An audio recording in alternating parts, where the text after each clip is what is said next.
আসসালামু আলাইকুম, হেলেনাজ কিচেনে তোমাদের সবাইকে অনেক অনেক স্বাগতম। আজকে আমরা একটা ইউনিক টাইপের তরকারি রান্না করব, যেটা রান্না করার জন্য আমাদের প্রয়োজন হবে মুরগির মাংস। তো তোমরা দেখতেই পারছো এখানে হচ্ছে মুরগির বুকের দুই পাশে মাংসই আমরা নিয়ে নিয়েছি। আর তোমরা জানো যে মুরগির বুকের যে থুল মাংসটা, এটা কিন্তু অনেক পরিমাণে মাংস হওয়ার কারণে এটা খেতে খুব একটা ভালো লাগে না, আর এটার ভিতর গভীর পর্যন্ত মশলাও যেতে চায় না। ওই জন্য আমরা একটা ছুরির সাহায্যে এটাকে এভাবে হচ্ছে স্লাইস করে কেটে নেব। দুইটা মাংসকে আমরা এভাবে স্লাইস করে কেটে নেব। ভিতরে মশলা না ঢোকার কারণে যে এটা এভাবে কেটে নিচ্ছি সেটাও কিন্তু না, হাড় থেকে মাংস আলাদা করার একদম সহজ টেকনিক হচ্ছে এটা। তারপর দেখো এটাকে হচ্ছে হাড় থেকে কিভাবে আলাদা করে নিচ্ছি। তোমরা দুইটা মাংসকে সেমভাবে আলাদা করেই নিবে।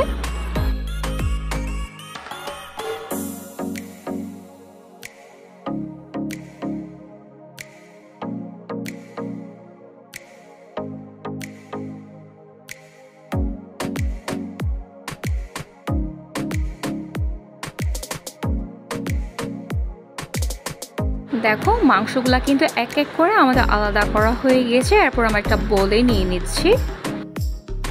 এরপর আমরা মাংসগুলোকে একটা হচ্ছে ব্লেন্ডারে দিয়ে ভালো করে ব্লেন্ড করে নেব।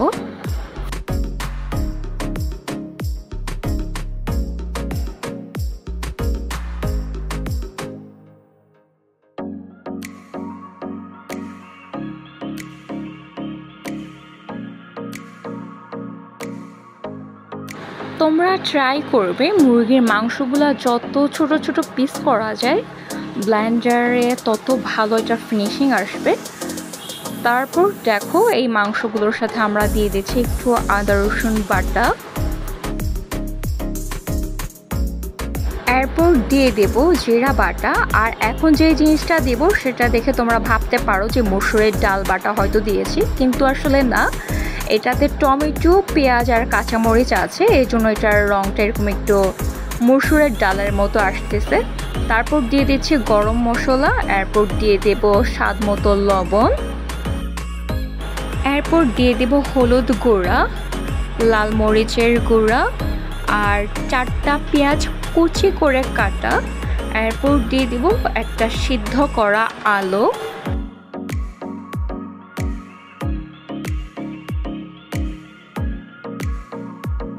এরপর দিয়ে দেব 2 চামচের মতো বেসন। বেসনটা দিলে হবে কি জিনিসটা সফট হবে, আর আলুটা দেওয়ার কারণে এটা হচ্ছে একটা ক্রিস্পি টাইপের আসবে। মাংসটা শুধু ভাজলে তো একটু শক্ত হয়ে যাবে। এরপর মনে হয় আমার আম্মুর আলু কম পড়ে গিয়েছে, উনি আরও একটা আলু দিচ্ছে। তারপর সব শেষে দিয়ে দেব চিলি সস। যদি তোমাদের কাছে চিলি সস বা অন্য কোনো আইটেম না থাকে তাহলে না দিলেও হবে, কোনো সমস্যা নেই। তারপর দেখো এই সব কিছু আমরা মাংসটার সাথে ভালো করে মিশিয়ে নেব। তোমরা চাইলে এটাতে হচ্ছে ডিম ইউজ করতে পারো। আমাদের কাছে ডিম ছিল না, তাই আমরা ডিম ইউজ করিনি। তবে ডিম ইউজ করলে এটার টেস্ট অনেক বেড়ে যায়। এখন সেটা হাঁসের ডিম হোক অথবা মুরগির ডিম হোক, পরিমাণ বুঝে 1টা অথবা 2টা ডিম দিতে পারো। এই তো আমাদের ডোটা তৈরি করা হয়ে গিয়েছে। এখন আমরা হাতে একটু তেল নিয়ে এটাকে হচ্ছে গোল গোল করে মিষ্টির মতো করে অনেকগুলো বল বানিয়ে নিব।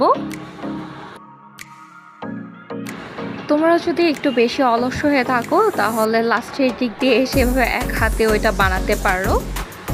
দেখো একে একে আমাদের সবগুলা মুরগির মাংসের মিষ্টি বানানো শেষ। এখন একটা প্যানে আমরা তেল গরম করে নেব। তারপর একটা একটা করে সবগুলা চিকেন বল ভেজে নেব।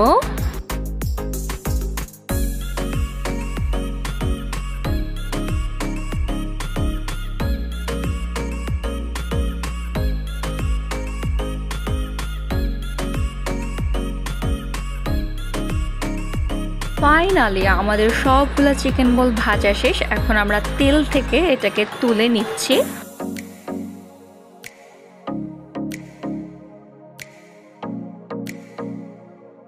এরপর বাকি তেলটাই দেব পেঁয়াজ কুচি, পেঁয়াজটা একটু ভাজা ভাজা হয়ে আসলে এর মধ্যে দিয়ে দিব লবঙ্গ, এলাচ, দারচিনি, তেজপাতা, একটু আদা বাটা, রসুন বাটা, জিরা বাটা, এরপর দিয়ে দেব হলুদ গুঁড়া, কাঁচামরিচ গুঁড়া, স্বাদ মতো লবণ। এরপর যখন মশলাটা কষে আসবে তখন আমরা কাঁচামরিচ দিয়ে যেই আমরা চিকেন বলগুলো ভেজে রেখেছি এটা হচ্ছে তার মধ্যে দিয়ে দেব।